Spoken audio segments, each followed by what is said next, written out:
Hello, everybody, and welcome to this, which is the third of our Culture Circle conversations as part of BeLong BeOwn. My name is Sorcha Keane. I am Projects Coordinator with Access Ballymun, and I am Project Manager of the BeLong BeOwn project. As you may know by now, if you've been joining our Culture Circle conversations, these are nice informal conversations every Thursday lunchtime where we chat about books, about films, about things that people have been reading and things that they would like to recommend to us all. And I'm delighted to be joined. This week's session has been curated by Mother Tongues, by Francesca La Morgia of Mother Tongues, and I'm delighted to be joined by Francesca now to give us a sense of what is coming up in Mother Tongues Festival. Hello. Well, it's great to be here with friends and also to discuss something that I'm quite passionate about, not only the festival, but also reading and books and films. Yeah, the festival is coming up and it's in about 4 weeks' time at this point. On Saturday, the 26th is the big day, but we have a program throughout the week as well.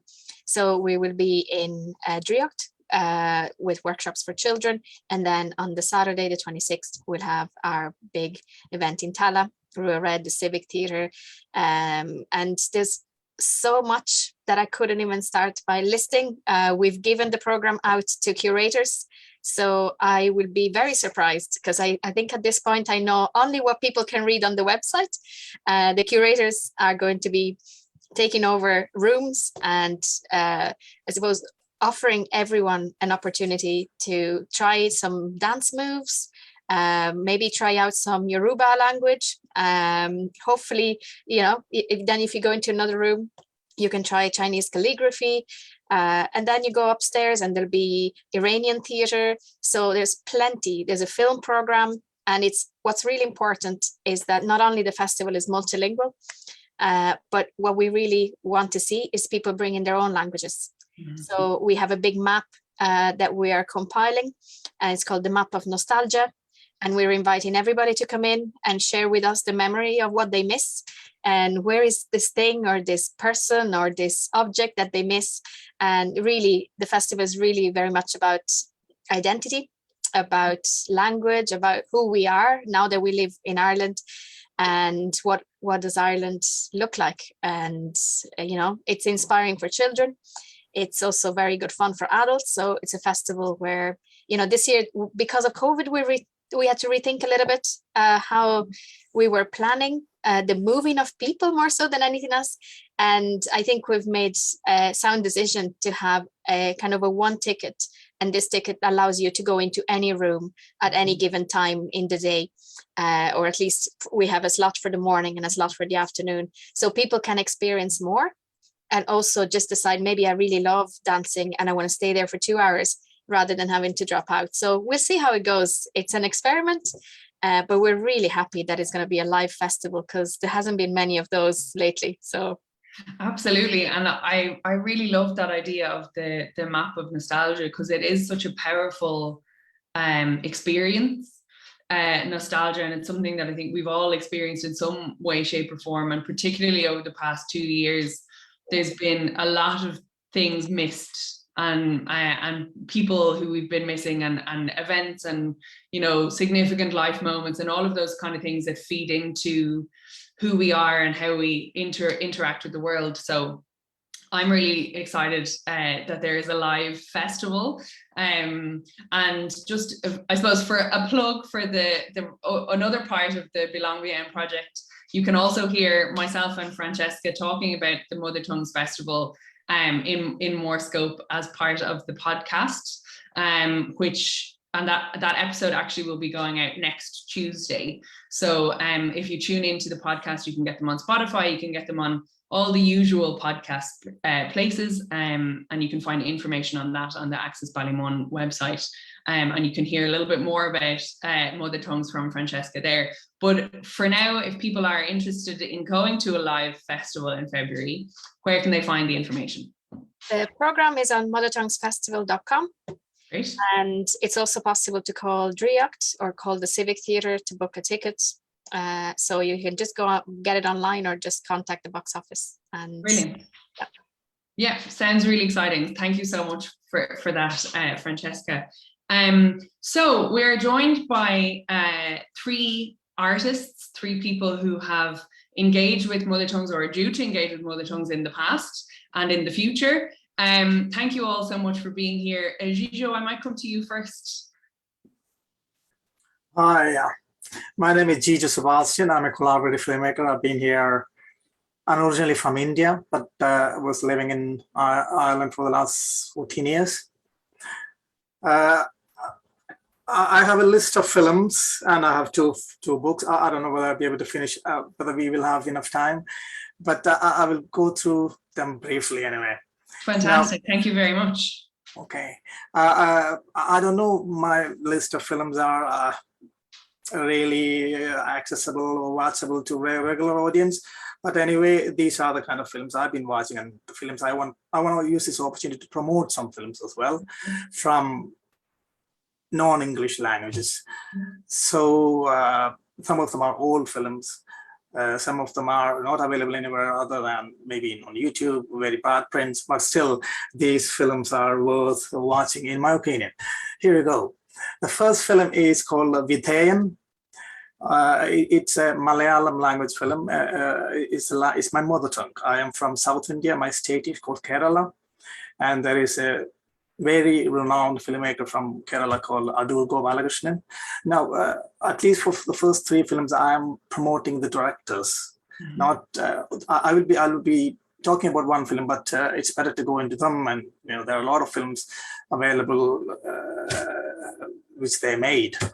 Now, Adur Gopalakrishnan is I've been making films for the last 30 years or so. He's made about 12 films. He is internationally renowned, internationally an acclaimed director, one of the acclaimed directors living in India at the moment. The film that I'm talking about won several awards, including an ETPAC award at Rotterdam, and Adur himself has been honored by the Legion of Honor from the government from France, and he won Sutherland Trophy at London Film Festival. Actually, there is a center named after him in the University of Wisconsin in USA. So you get the picture. He's no small filmmaker. Now, Vidhayan is a film. It's set in 1960s. It was released in 1994. It says the story of a master-slave relationship in a South Indian setting.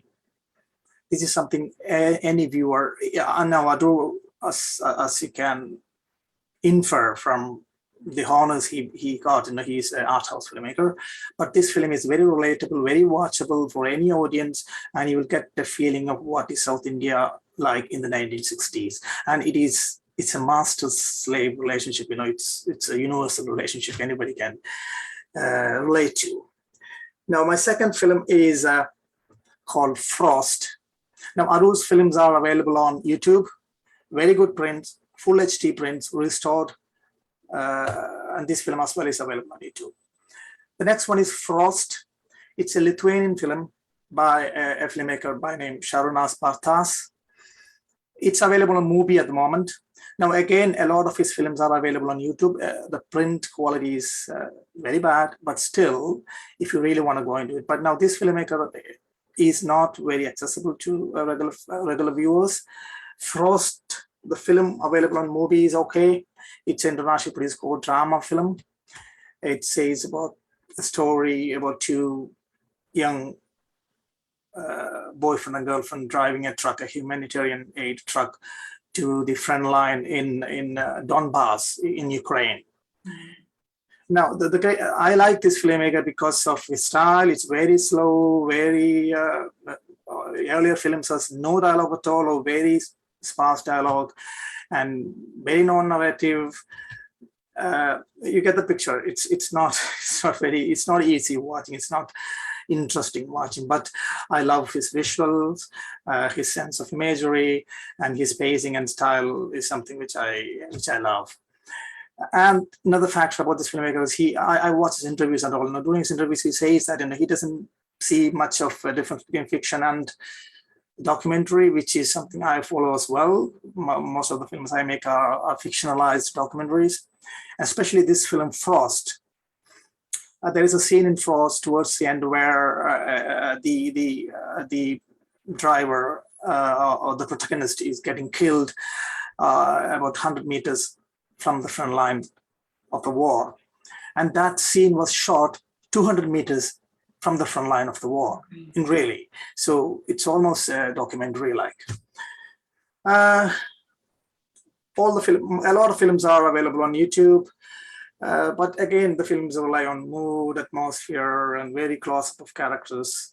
You know, the typical avant-garde, looking into the soul of the characters, very close-ups and sort of stuff. But she is very renowned as well. Most of the films are premiered in Directors' Fortnight at Cannes Film Festival. A few of them were in competition in Cannes as well. So again, a big-time director. The next film is called Red Moon Tide. I think I'm taking a lot of time. I will just... No, please fire away. Okay, this is very interesting. Okay. And I'm sure nobody will have no questions because nobody would have seen any of these films. Anyway, but this is an introduction. If at all you guys want to see something really, really out there. Now, Red Moon Tide is different. It's a documentary. It's from a relatively youngish and under 40 filmmaker, a Spanish filmmaker. It's a Spanish film. It's a documentary about a death in a fishing village of a man.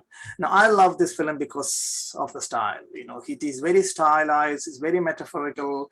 It's very poetic, surreal, flowing images. And if you ask me, this is the film which is very closest to me, which I would want to make. Like, you know, it is completely in alignment with my sense of image, sound, and the rhythm of cutting. You know, and if you, it is beautiful.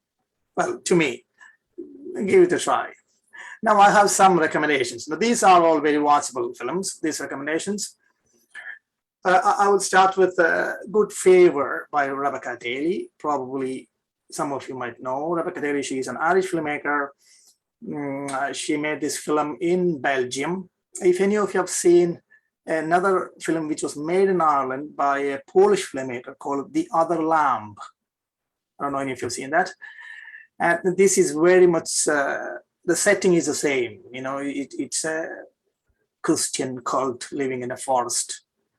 But thematically, they are very different. This theme is very allegorical, biblical allegory, with a kind of Messiah kind of imagery attributed to an immigrant. I love it for its style. It's a slow rhythm and kind of atmospheric ambience and a bit of the politics. Though towards the end, I have a feeling that it was a bit overdone, but still a good film to watch. Another one, okay, I'm going for different languages here. Now, this is a Hindi language film. Hindi is the most popular language in India, not the national language. Take note, because people think Hindi is the national language of India. Hindi is not. And this has a bit of a historical importance. And this is a commercial film. It's not my style, it's not my kind, but this is a film about a man. The film is called Sardar Udham. He go around as Udham Singh. He's a man who is a freedom fighter from Punjab, is a state in India, who assassinated Michael O'Dwyer in London in 1919 as revenge for Jallianwala Bagh massacre or Amritsar massacre. It's called. I don't know if anybody has seen the movie Gandhi. There is a massacre scene.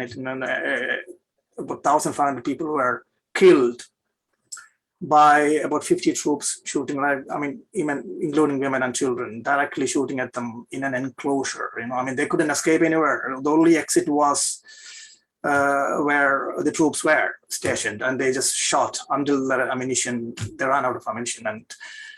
And this man came over to London and tracked Michael O'Dwyer. Now, there's a history for Michael O'Dwyer. He's an Irishman. He's from Tipperary, but he's not the Irishman we love. You know, he's an anti-nationalist. He's a British loyalist. He went on to British Army and then went up to the ranks, and he was the Governor General of Punjab. So there is some history, story, India and Ireland connected in there, and it's an interesting story. It's very well told, and on and on and on. Now, next one, the last one, is a documentary again. This is a science documentary on space. I don't know whether you heard Everything and Nothing, it's called. I think it's available on Prime Video or Netflix, I don't remember exactly.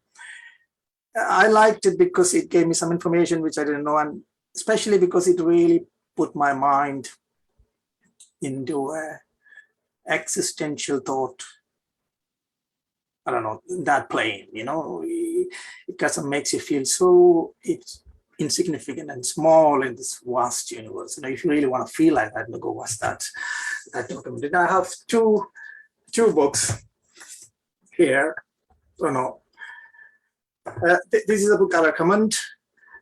This is not new, this is about 10 years old, but this book really changed my life, or really changed my perception of the whole world. As you can see, it's a master of beneficiary, The Divided Brain and the Making of the Western World. I'm very interested in how people think from different parts of the world, especially the dichotomies of East and West, or global North and global South. And this book really explained to me why West is West the way, and what makes the Western mind tick, and why, because of the left hemisphere oriented thinking is its argument. And if you're interested, that's a beautiful book. Now, this one also around the same line, but it's a philosophical book by a philosopher who's arguing why different philosophies of the world is influencing the different cultures, and hence maybe the culture wars or whatever, the crash of civilization, all this happening because all the cultures are driven by the philosophies behind them. It mainly deals with Indian, Chinese, and Western traditions of philosophies, but it was very interesting because I haven't finished it, but it opens your mind to the basic structure of how a person's mind ticks, you know, because that's what it's all coming from. I will stop there. I took too long. No, that was fantastic. And I have to say, it always is really interesting to me when somebody from within an art form is giving recommendations from other work within that same art form, because you look at the work from a totally different perspective than somebody who is outside as an audience member watching a film. So they're really fantastic recommendations, and thank you for that. I'm particularly struck by how, as you were speaking about the films, that a lot of the reason that it seems to pull you in is kind of structural things, timing and space and editing and all of that, which I suppose we see, but maybe don't realize we see as an audience member. So that was a really great kind of insight into how a filmmaker thinks about film. So thank you very much for those. Justine, I might come to you now for a little introduction to yourself, and also what you've brought along as recommendations for us. Thanks, Sorcha, and thank you, Jijo, for that recommendation. I think I'll try the Frost movie. I think, is it on Netflix by any chance? Frost is on Mubi. There's a platform called Mubi. Yeah. Yeah, I'll try it. Thank you so much. Yeah. My name is Justine Nantale. I come from Uganda originally, and I have lived here for 18 years now. And I work with Francesca occasionally for the mother tongues. I'm more of a singer, a performer, a dancer. So not into really public speaking. I like to express myself more than speaking. But it's such a privilege to be here. And I'm going to be sharing with you some of the books I'm reading. I'm not a big reader, and I think I can appeal to some people. So I can recommend to easy reads for people that are not really into books. I'm reading this book. I don't know if you can see it. Mm. It's written by Sarah Crossan. So she compiled a few poems to uplift and to kind of like make people feel hopeful. Mm. So it's recent, it's not, it's very new. It's a gift for Christmas. And I think everybody now has a few books lying around from Christmas presents. So I have read a few poems in this, and there's a poem of kindness that I want to read to you, if that's okay. Absolutely, thank you. Yeah, please do. Yeah, and then I have another book that is written in my mother tongue. It's called Luganda. So I'll focus on this because I want to really recommend this to my family, friends living in Ireland, just to read to their children and just to maybe open conversation about culture and the storytelling and everything. So in this book, so Kindness was written by Naomi Shihab. I don't know where she's from. I didn't do my research. But here it goes. Before you know what kindness really is, you must lose things. Feel the future dissolve in a moment, like salt in a weakened broth. What you held in your hand, what you counted and carefully saved, all this must go so you know how to desolate the landscape that can be between the regions of kindness. How you ride and ride, thinking the bus will never stop. The passengers eating maize and chicken will stare out of the window forever. Before you learn the tender gravity of kindness, you must travel where the Indian in a white poncho lies dead by the side of the road. You must see how this could be you, how he too was someone who journeyed through the night with plants and the simple breath that kept him alive. Before you know kindness as the deepest thing inside, you must know sorrow as the other deepest thing. You must wake up with the sorrow.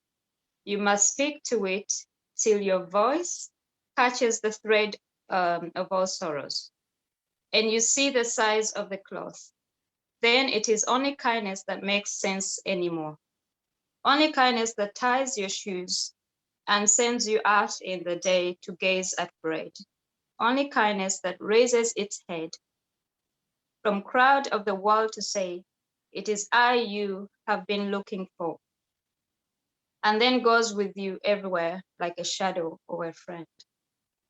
I find this really interesting story to read, poem, because it's kind of true. You can't know kindness if you haven't been through a tough situation. And there's a lot of stories in this book. I really strongly recommend it. So you can get it in Eason's or any bookstore. I don't know the author, so I'm not really making. Well, and I think, a book that is about uplifting and about hope, and particularly something that is a collection of things that people can drop in and out of, is maybe exactly what people might need in after the time that we've had and coming into hopefully a more uplifting and hopeful year. But that was a really beautiful poem. Thank you so much for sharing that with us. Yeah, it's quite interesting. Yeah.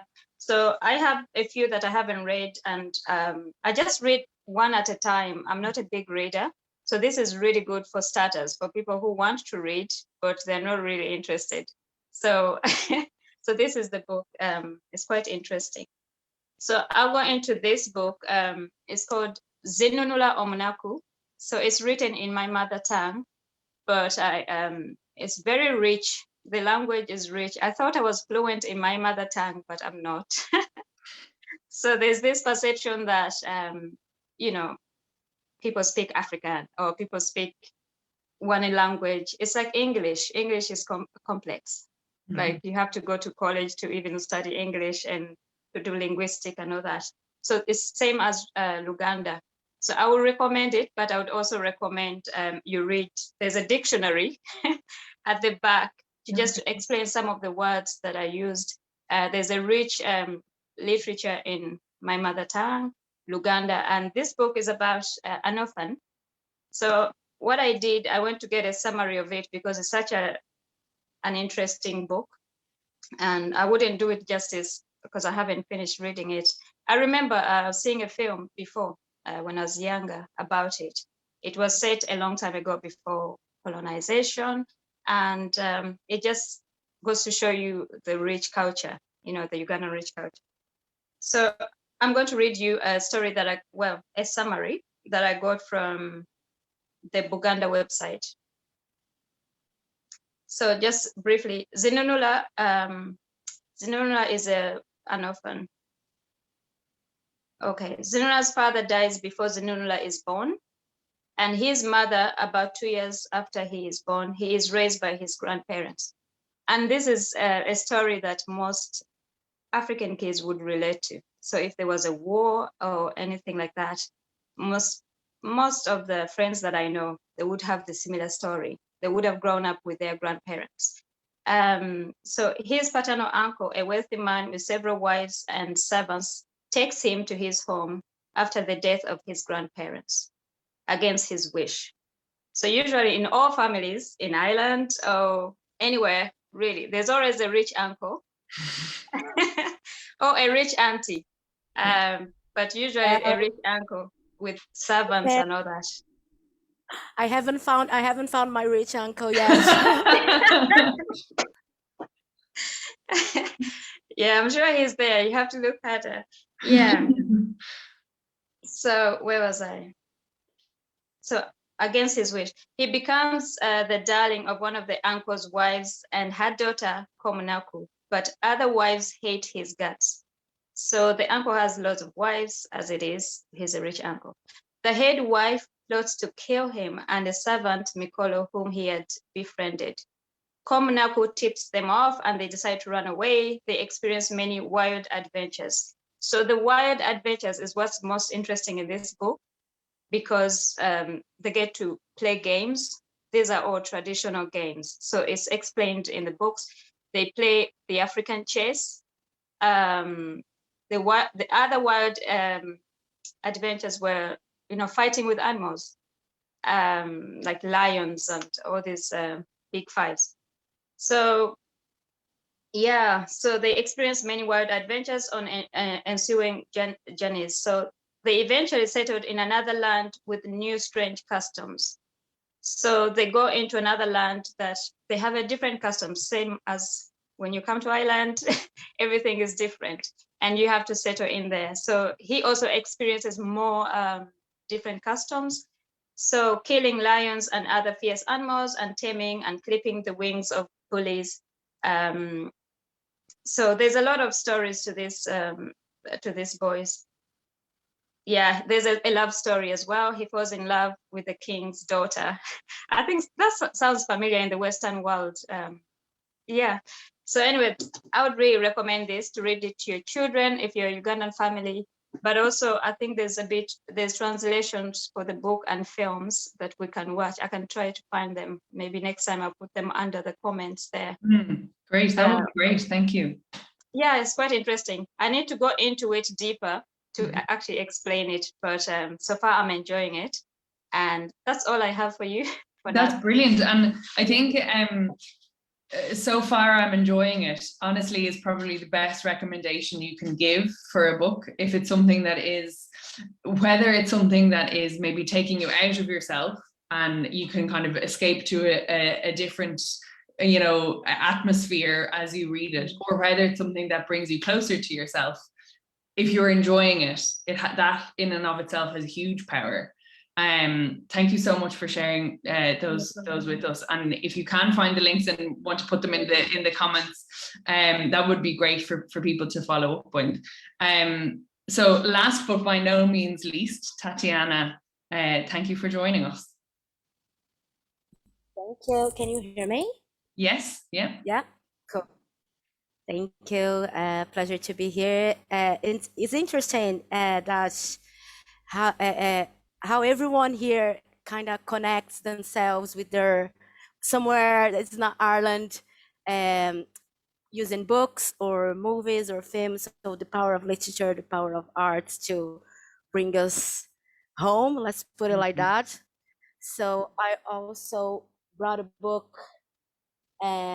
So Clarice Lispector is she actually an Ukrainian author, but she moved to Brazil when she was 2 years old. So I'm originally from Brazil. And to be honest, this is not the book I'm reading at the moment, but this is the one that touched my heart when I got the invite. I really wanted to share this with you. And this book is about a young girl that she moves to Rio de Janeiro. And this is a common story in Brazil. So most of people, they go to the south or to the southeast to find more opportunities. And somehow she arrives in Rio de Janeiro, and I think it's more about becoming invisible when you move somewhere else, and then you were looking for opportunities, and it seems that that's not the place for you. So this is actually the feeling that I got from this book. I don't want to tell you the whole story because I really want people to read it. I was very surprised when I found this in a bookshop here in Dublin, because it's a masterpiece in our literature, and it was just on a window waving, like I really want to read in English. And I also noticed, of course, that, as I assume in every language, some things are lost in translation. So, for instance, this author, she describes very well accents and textures and places, and especially accents. How can you translate an accent? I find very hard, but it's very interesting.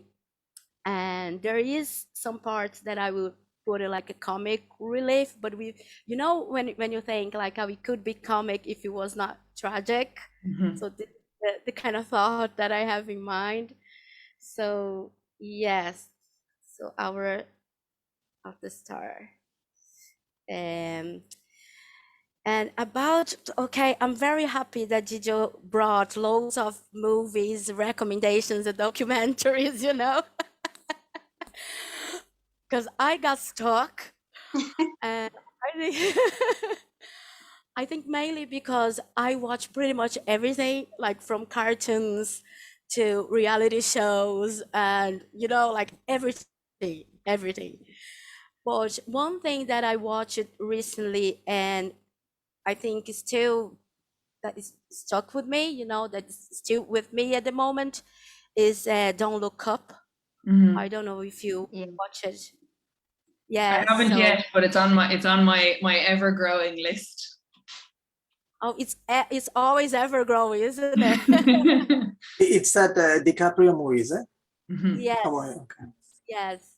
So the comet is approaching the planet, and there is a part of population and led by politicians. They are in denial, and well, I can say the rest is history because it's so relatable, and to many contexts. And again, there is a comic relief. There are some parts that you want to laugh, but when you think twice, this is actually happening, right? So the comet is approaching, and the scientists are trying to they're going on the tour, trying to tell people that the Earth is about to disappear, and people don't really want to hear. Some people don't really want to hear. Some people want to hear, but then what can we do? Is there something to be done?